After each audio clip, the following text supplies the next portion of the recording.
Coming up on the Elon Phoenix Weekly. Play catch with the Elon baseball team. Practice with the track and field star. And shoot hoops with the CAA Rookie of the Year.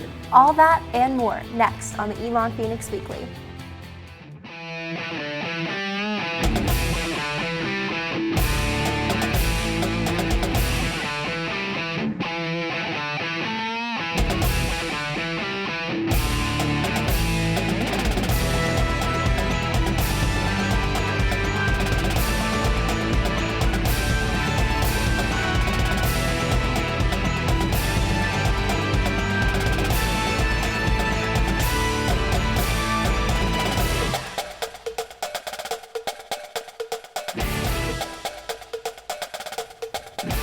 Good morning and welcome to another edition of the Elon Phoenix Weekly. I'm Tori Baptist. And I'm Stephen Normington. Thanks for joining us on your ESPN2 local sports break. The calendar may say April, but the spirit of March Madness is still in the air at the Elon Phoenix Weekly. That's right. We've got basketball with a side of basketball and some more basketball. But before we get to the hoops, let's stop by the track where a member of Elon's team recently taught me how to jump like a track star.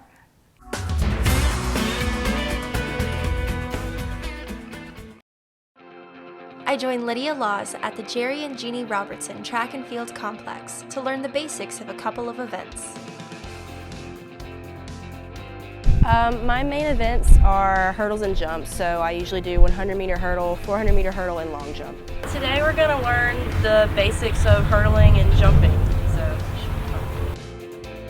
After a quick warm-up run and some stretches, I was ready to try out the practice hurdles. I wasn't looking too good at first on these hurdles. Then when you get comfortable with it, you can make it as fast as you want.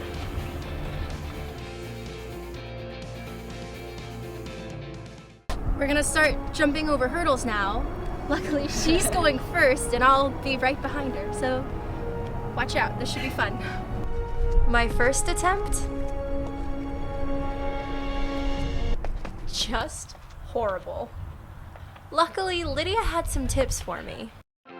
Basically, keep your lead leg or front leg perpendicular while your back leg turns to the side. My second attempt was slightly better.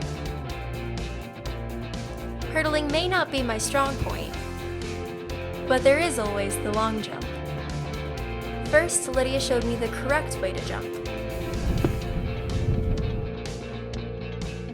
Lydia gave me a couple quick pointers on form. She explains that you constantly want to be in motion. For my first jump, I fall a little short. You made it. I made it to the sand. Alright, so that was my first jump. Do you have any advice or tips or comments? I think what would help you out the most to get farther is to have more speed and not be so hesitant or stutter step when you get to the board or wherever you're taking off, and don't put your hands behind you whenever you land. I did. Yeah. I'll work on that. Now time for my second jump. Yeah. I think I got 2 inches closer. Feeling a little better about my jump, we decide to call it a day. So that was hurdling and the long jump. Lydia, thank you so much. And for the Elon Phoenix Weekly, I'm Tori Baptist.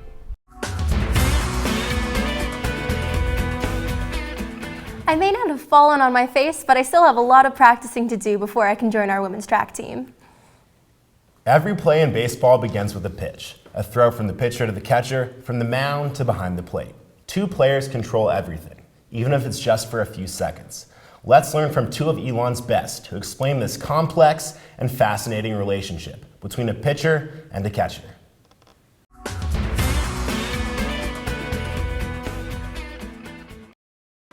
In baseball, every play starts with a pitcher and a catcher. This responsibility creates a unique type of teamwork and friendship. It's awesome. It's great because I try to spend a lot of time with them so I know a lot about them, their favorite pitch, but also how they handle adversity or how they like being talked to while they're on the mound. It's like best friends. So, I mean, you got to be close with them. You have to hang out a little bit on and off the field, talk with them a lot, and be very vocal. Austin's great about that. He's very vocal on the field, which is good. He keeps everything upbeat. Pitchers and catchers must work hard to understand each other's positions. I pitched a bit when I was younger, but my primary position was catcher. So in high school I was recruited as a catcher.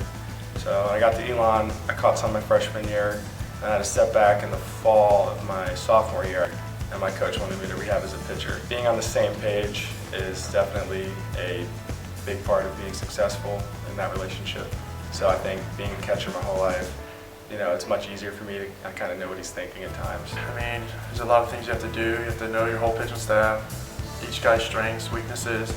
You have to control every other player too. So you gotta let them know where to go, where to throw it, how to set up. It's definitely a lot harder as a catcher than a pitcher to adjust to throwing to different people. So as a catcher, you have to learn, a bunch of different guys and a bunch of different arms, how they throw, where they usually make mistakes and make those adjustments. But as a pitcher, it's really not too difficult. You kind of learn what their strengths and weaknesses are as well. And all our catchers definitely have a lot of strengths. So you just kind of pitch to that and hope for the best. Catchers are always there to give their pitchers support during the game. Stay confident, even if they're struggling. I'm always like, come on, keep going, you got it. You can pitch, you can get them out. You just got to believe in yourself.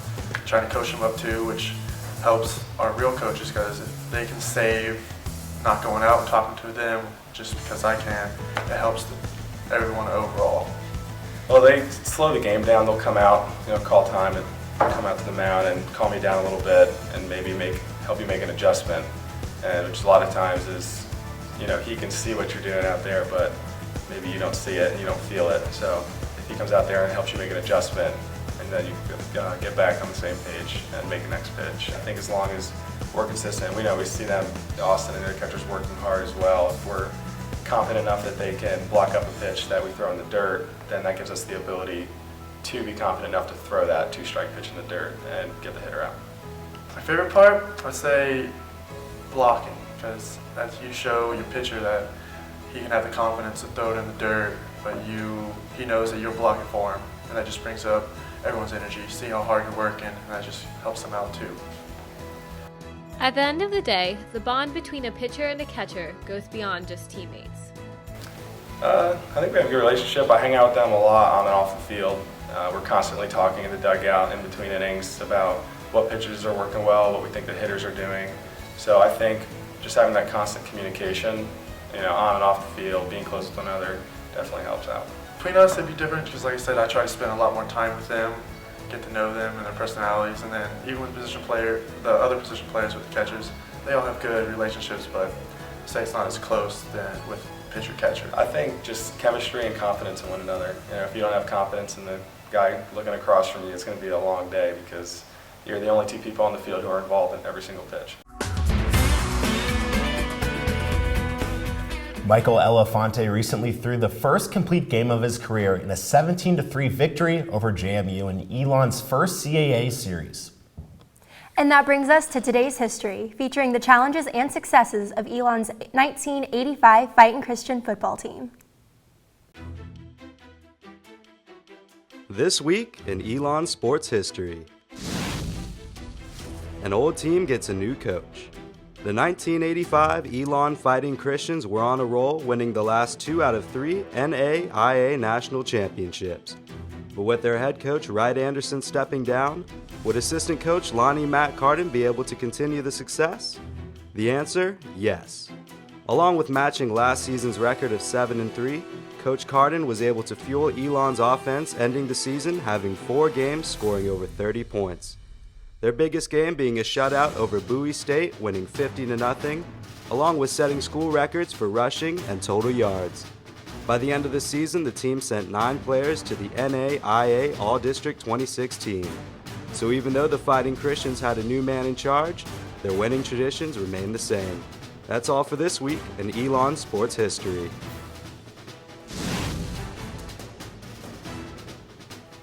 Stay tuned for later in the show when we learn more about basketball at Elon and in the great state of North Carolina.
What is living the maroon life? It's more than just the hustle and the sweat. It's more than just the pain and the frustration. It's more than just the triumph and the glory. The maroon life is you. Yes, you. You, the athlete, striving to be at your best day in and day out. You, the alumni who have been in the stands supporting Elon for years. You, the fans who stream into games hours before kickoff. And you, the little ones who will be the next generation of Phoenix fans. You are what drives Elon Athletics, and you are the reason we do what we do.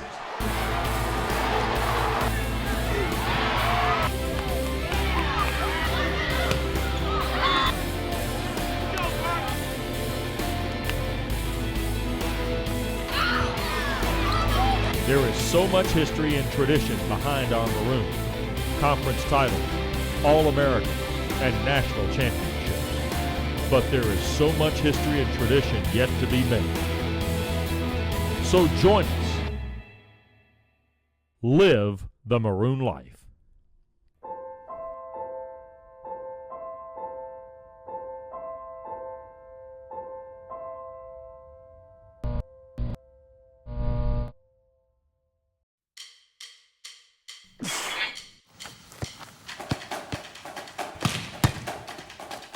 There are currently over 350 Elon student athletes competing in 16 NCAA Division I sports.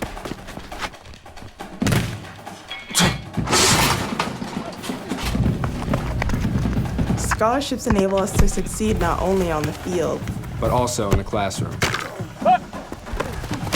It helps us in achieving our commitment. To live the maroon life.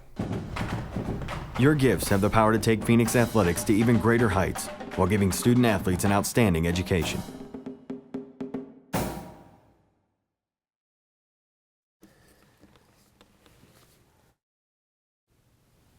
Welcome back to the Elon Phoenix Weekly on your ESPN2 local sports break.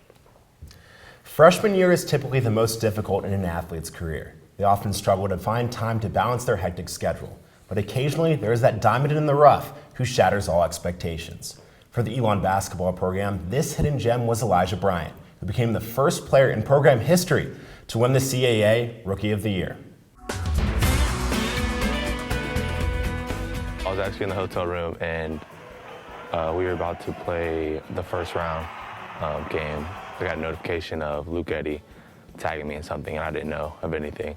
So I saw him saying, like, congratulations, and I was suspecting it would be Rookie of the Year. I just went to the Twitter page and see. I would say it was definitely like a sense of relief just from all the pressure from like home and coaches, and as you come in as a freshman, you have this sense of feeling that you have to prove something to not only your teammates, but the fans that come to the game and stuff like that. It's definitely an accomplishment, but there's no possible way I could have done it without the trust from my coaches and the trust from my teammates. A lot had to do with going to prep school. It allowed me to not have to battle with the struggle of being away from home. That wasn't a factor this year, so I could focus more on athletics and academics. Back in my high school days, I wasn't always a top guy. So having that work ethic along with a lot of trust really contributes to my success this year. Although prep school prepared Elijah to triumph at the collegiate level, the Elon coaching staff's guidance pushed the guards' game to new horizons. A lot of the success came from the off-season and the hard work that the coaches put us through in the individual workouts and just trying to get better every day. Just from scouting reports and film sessions and days where you think like you can't hit a shot, coming in and showing you like why you missed that shot or why you went 0 for 8. It can motivate you, and then they also can be where you have that 25-point game and say, you didn't do this, this, this, and they can bring you back down to humble yourself. As impressive as Bryant's freshman year was, he knows that it was merely a stepping stone, and the future of the Phoenix basketball program is in the hands of he and his teammates.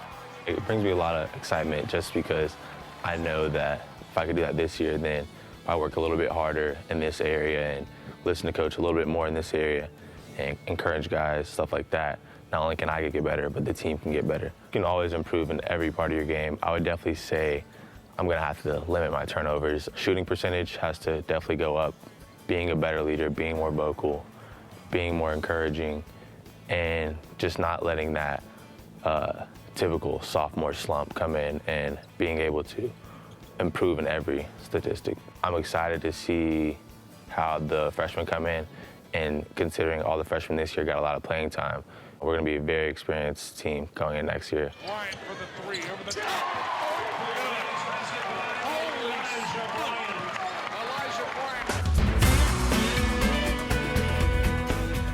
In addition to Bryant's honor, Luke Eddy, Christian Harrison, and Ryan Winters were all named to the CAA All-Academic team.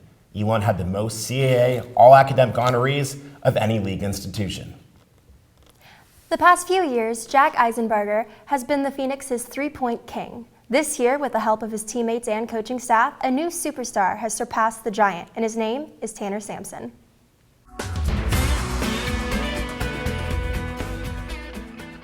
Well, during the game, I didn't even know that I broke it. This past season, Tanner Sampson set the record for most three-pointers in a season with 103. While feeling proud of himself for doing so, he remained focused on the team for the rest of the season. It was obviously a good feeling. I have to give a lot of credit to my teammates. They did a great job finding me the ball, especially some games this year when I've been hot. And I knew he'd had a great year. Tanner had a sensational junior year. And when he got close to the record, and I knew how many games we had left, he was going to break it. I mean, he started the year, one of our early games that I remember vividly was against Northwestern at Northwestern, where he made 8 threes. And he showed the weapon that he has from behind the arc. Played better towards the end of the year as we did. If the shots go in, they fall, and that's good for our team. And when you start looking at the history of the CAA, what's really neat, now having been here as a staff going into our 7th year next year, is to see the style of play that we have, which is an up-tempo, fast-breaking style, and we love to shoot the three. And that's why Tanner fits so perfectly into our style. What'll be neat is if he can stay healthy and he can pass his former teammates. As Tanner set the record, he passed 2 former Phoenix teammates, Jack Eisenberger and Sebastian Koch.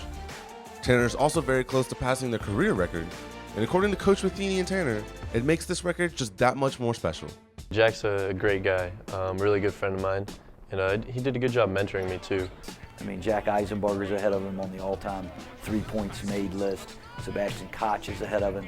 And I think it's really neat, you know, as Tanner climbs that ladder, or any of our players climb an individual ladder, as they start to get close to their teammates, their former teammates, and then pass them. It just further kind of accentuates the family that we have here, and it adds a little spice during those times when he gets close to the numbers, those other guys, the great numbers that those other guys had. So how did he do it?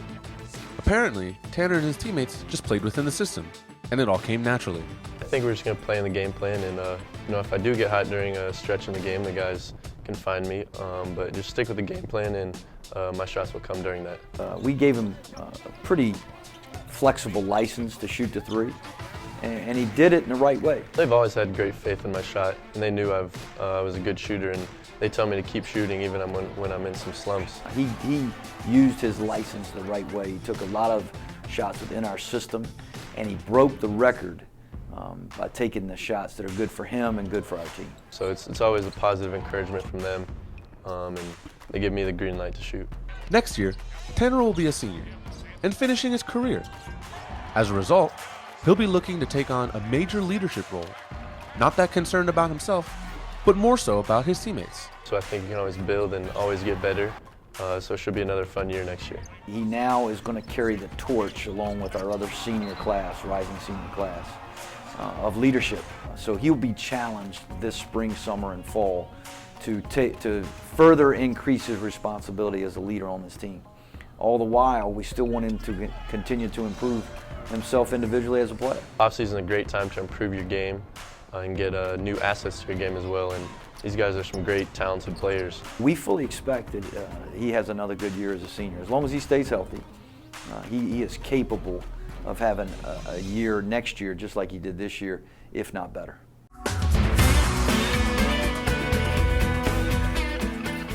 Tanner will chase his own school record in the maroon and gold next season as the team continues to fight for the CAA championship. Stay tuned for more Elon Phoenix Weekly coming up after the break.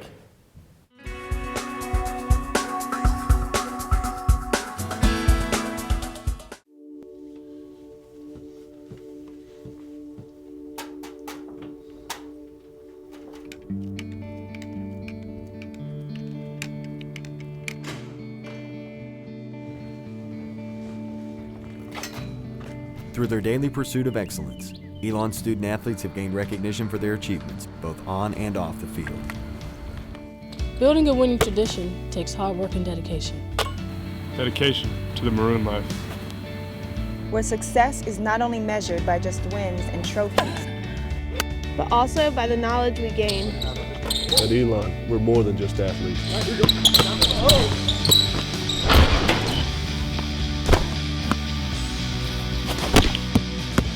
We're student athletes. Providing support enables success, helps sustain the winning tradition of Elon Athletics, while securing the future of our student athletes for years to come.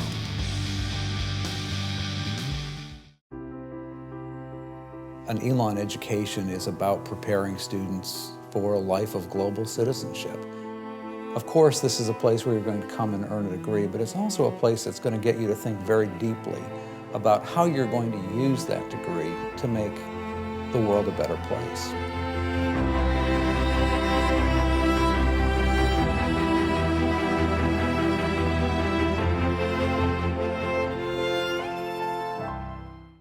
What is living the maroon life? It's more than just the hustle and the sweat. It's more than just the pain and the frustration. It's more than just the triumph and the glory. The maroon life is you. Yes, you. You, the athlete, striving to be at your best day in and day out. You, the alumni who have been in the stands supporting Elon for years. You, the fans who stream into games hours before kickoff. And you, the little ones who will be the next generation of Phoenix fans. You are what drives Elon Athletics, and you are the reason we do what we do.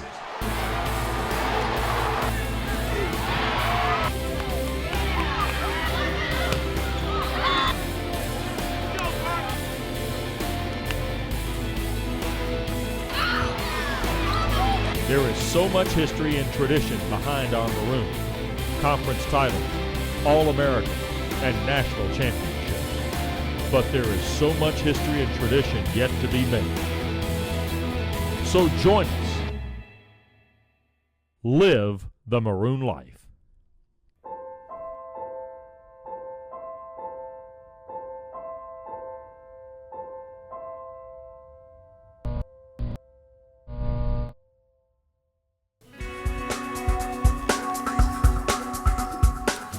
The Elon Phoenix Weekly is made possible by the students of the School of Communications in association with the dedicated coaches, athletes, and staff of Elon Athletics. We all know that North Carolina is known for three things: being first in flight, barbecue, and of course, basketball. Given the March Madness season, we caught up with some of Elon's North Carolina basketball lifers to get their opinion on the state's most popular sport.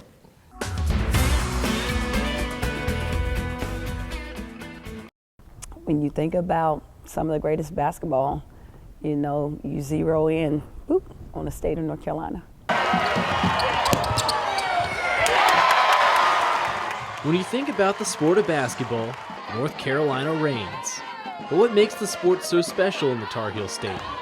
Each person you ask will give you a different answer. As a kid, when you're watching those teams, you're like, man, I want to play college basketball. It kind of inspires you. I don't know if other states have that same inspiration. Basketball is king in the state. You know, there's other sports, there's other activities, but especially growing up in the Triad, you know, right in the heart. We're in the middle of Tobacco Road.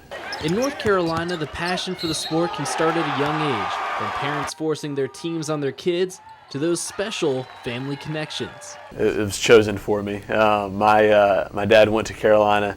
A lot of my family members, you know, have gone to North Carolina. My uncle played on Coach Smith's first team. So it's in the blood. Trip Durham, a public address announcer for Duke basketball and football, says he grew up just waiting for basketball season. I always thought growing up that the best thing about college football was that college basketball is next. And when you are in the heart of ACC country, given that basketball has spanned generations, the interest of basketball has spanned so many people over so long of a time.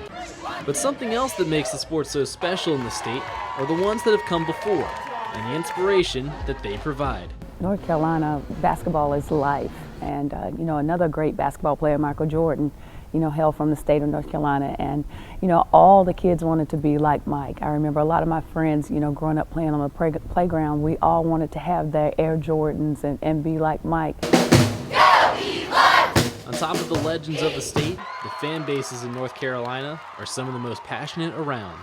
Most definitely, we have some of the best fans in the world.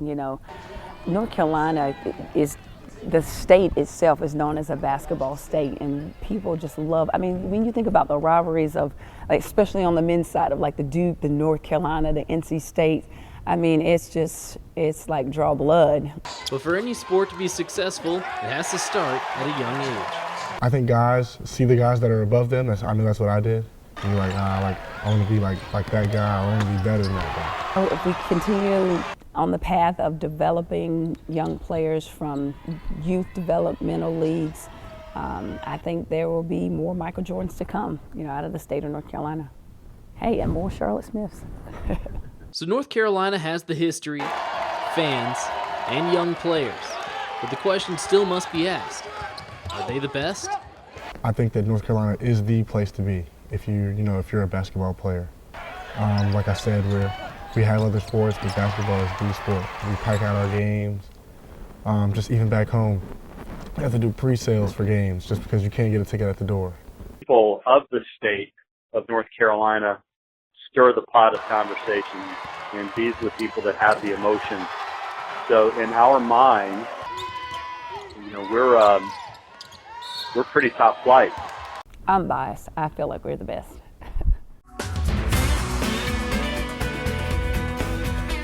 Coach Smith was recently selected as one of the 10 members of the 2015 class of the North Carolina Sports Hall of Fame. Tape don't lie, Coach Smith could straight up ball back in her day, but if you've missed anything or want to watch it again, be sure to check us out on our YouTube page at youtube.com/Elon Phoenix Weekly. You can also catch us on Time Warner Cable to watch us on demand. Be sure to visit elonphoenix.com to learn more about the upcoming games and exciting success stories for Elon Athletics. And be sure to tune in next week when we bring you the very best of Elon's first year in the CAA. On behalf of our producers and crew here at the show, we hope you continue to have a spectacular weekend. For the Elon Phoenix Weekly, I'm Stephen Normington. And I'm Tori Baptist. Live the Maroon Life.